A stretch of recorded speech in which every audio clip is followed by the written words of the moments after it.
Bonsoir à tous, bonsoir à toutes les amis, j'espère vous retrouver au meilleur de votre forme comme toujours. On va revenir sur cette rencontre entre le Real Madrid et Las Palmas. Victoire à l'extérieur des hommes de Carlo Ancelotti.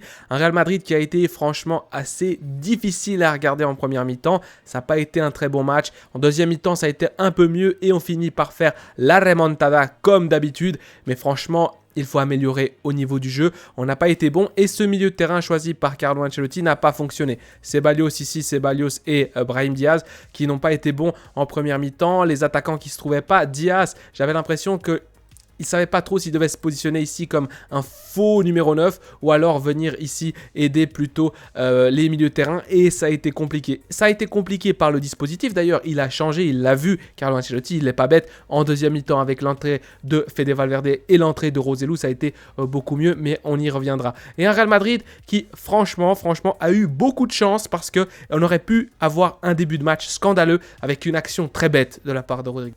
L'action bête dont je vous parlais, c'est celle-ci en image. Rodrigo qui vient mettre une petite tapette sur le visage du portier.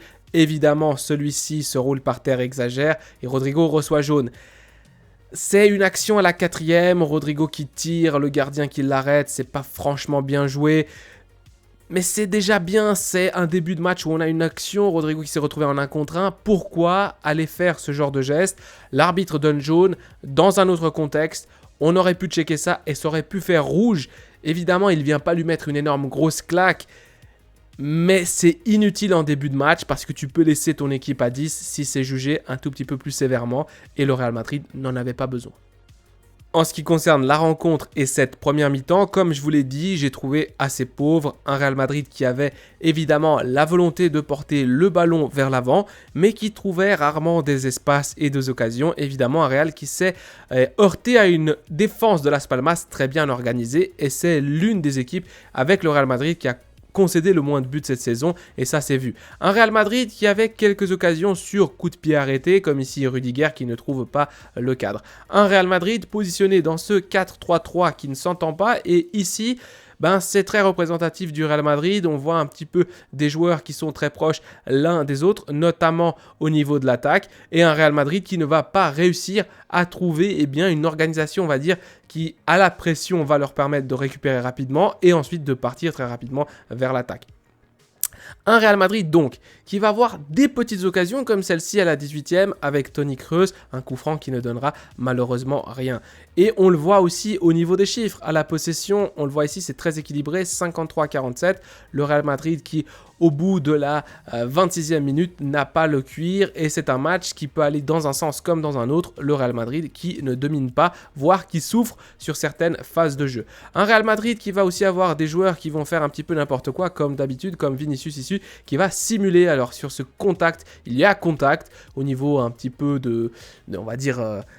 presque de l'épaule et Vinicius qui va s'écrouler au sol, enfin bref.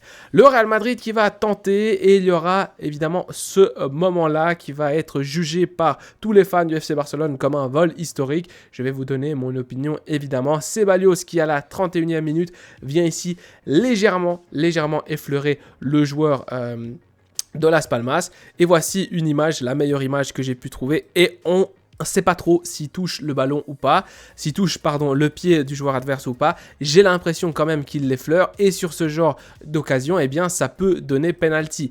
Ceballos qui ne faisait pas un grand match et ce genre d'action, franchement, ça je comprends si c'est sifflé penalty parce que c'est léger quoi, c'est très léger et j'ai l'impression avec cette image vraiment qu'il le touche presque pas, mais il suffit de l'effleurer pour... le ballon en tout cas il ne touche pas, c'est Ceballos, le ballon il ne le touche pas. Donc encore une fois ici un manque de concentration d'un des joueurs qui n'a pas été présent lors de cette première mi-temps.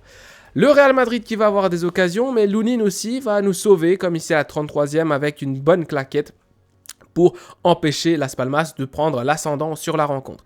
Un Real Madrid qui va avoir des frayeurs aussi avec Carvajal qui se reçoit un ballon au visage et qui s'écroule par terre avant de revenir. J'ai bien aimé évidemment le comportement des deux joueurs ici de Las Palmas qui se sont tout de suite retournés vers Carvajal pour voir son état de santé. Le Real Madrid qui va avoir une occasion dangereuse ici à la 35e. Je cache le joueur qui fait la passe et il me semble que c'est Rodrigo pour Vini, et Vini qui ne touche juste pas le ballon. Une autre action ici à la 37e, un bon décalage de Rodrigo. Rodrigo pour Vini, Vini qui n'est pas hors jeu, et puis Vini qui va tenter un lob. Alors ici, j'ai pas vraiment compris pourquoi il tente le lob. Mais il tente le lob et c'est arrêté assez facilement par le portier adverse. Un Real Madrid qui, évidemment, maintenant qu'il y a eu ce problème avec Ceballos, en tout cas cette action litigieuse où on ne sait pas trop si c'est penalty ou pas, eh bien, la réalisation qui nous montre à chaque fois qu'il y a contact que, par exemple, ici, le défenseur de Las Palmas avait bien touché le ballon. Un Real Madrid qui va avoir une ultime occasion à la 41e avec Vinicius, une frappe de loin qui passe vraiment tout près. On le voit ici du poteau du portier adverse. Un Real Madrid qui aurait pu prendre l'ascendant, qui a eu, je crois, 3 tirs cadrés, si je ne mens pas. Attendez, je vais regarder ça pour pas vous dire des bêtises. Un Real Madrid qui a eu 6 tirs et 3 tirs cadrés, qui a eu quelques occasions, mais franchement, ça a été très pauvre en première mi-temps.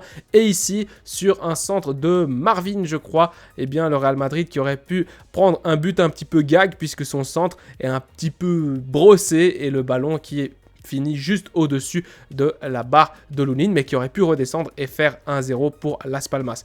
Voilà pour cette première mi-temps, un Real Madrid qui globalement a été pauvre, qui globalement a eu du mal à se procurer des occasions. Le Real Madrid qui commence sa deuxième mi-temps avec une grosse occasion pour l'adversaire, une frappe et Lunin qui est très attentif, qui se couche très bien sur ce premier ballon pour empêcher le 1-0 pour l'équipe de Las Palmas. Mais ce 1-0 va arriver très tôt avec une erreur de Nacho face à Sandro Ramirez avec le numéro 9. Et ensuite ce Sandro Ramirez qui va réussir à gagner son duel face à Rudiger, centré. Et c'est Javier Munoz, même si ici on voit pas très bien, qui vient fusiller Lunin. Javier Munoz qui marque 1-0 à la 53e pour Las Palmas. Et le Real Madrid qui court contre le score. Sandro Ramirez qui a été très percutant du côté des jaunes et qui a été un élément déstabilisateur pour les défenseurs du Real Madrid. On le voit ici un petit peu mieux, l'action qui commence ici avec cette course de Sandro Ramirez et ensuite ce duel gagné face à Rudiger. Carlo Ancelotti se rend compte que son équipe ne va pas bien et à la 59e minute, il décide d'opter pour 2 changements. Fede Valverde va faire son entrée à la place de Ceballos et également Brahim qui va sortir pour Roselu. Et ici, on le voit très bien, en fait, Kroos qui va adopter une position qui est plus reculée, Camavinga qui va monter et qui va en fait couvrir un espace qui est plutôt celui-ci, et Fede Valverde qui va aider Carvajal à des défenses, tout en pouvant se projeter vers l'avant. Roselu qui va prendre cette place de vrai numéro 9. Et on va voir un autre Real Madrid. Un Real Madrid beaucoup mieux avec le ballon, beaucoup plus fort offensivement et surtout beaucoup plus cohérent dans le jeu. Vinicius, le Brésilien, va être le facteur le plus déstabilisateur offensivement du côté du Real Madrid, évidemment, avec ici à la 71e, 71e, un très bon centre de l'extérieur du pied ici pour aller trouver ici l'appel de Roselu. Roselu qui aurait dû être évidemment, selon moi en tout cas, dès le début sur le terrain comme avant-centre titulaire. Et donc, ça va donner une semi-occasion pour le Real Madrid avec cette tête de Roselu. C'est évidemment sa qualité, il est grand, c'est un attaquant centre de surface. Et on aurait pu ici doubler la marque, mais le Real Madrid qui reprend de la force, un Real Madrid qui est mieux dans la rencontre après l'égalisation. Et après, c'est ce genre d'action, des petites approximations comme ça qui ont donné du moral.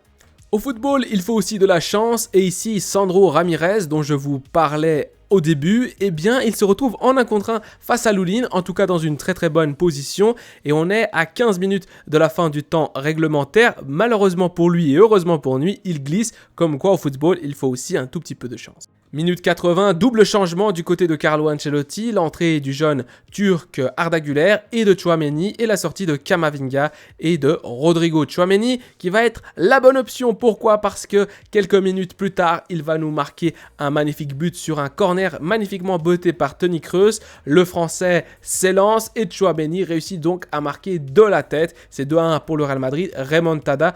Au vu de ce qu'on voit dans cette deuxième période, c'est mérité, même si dans la globalité de la rencontre, peut-être qu'un nul serait été le score le plus juste.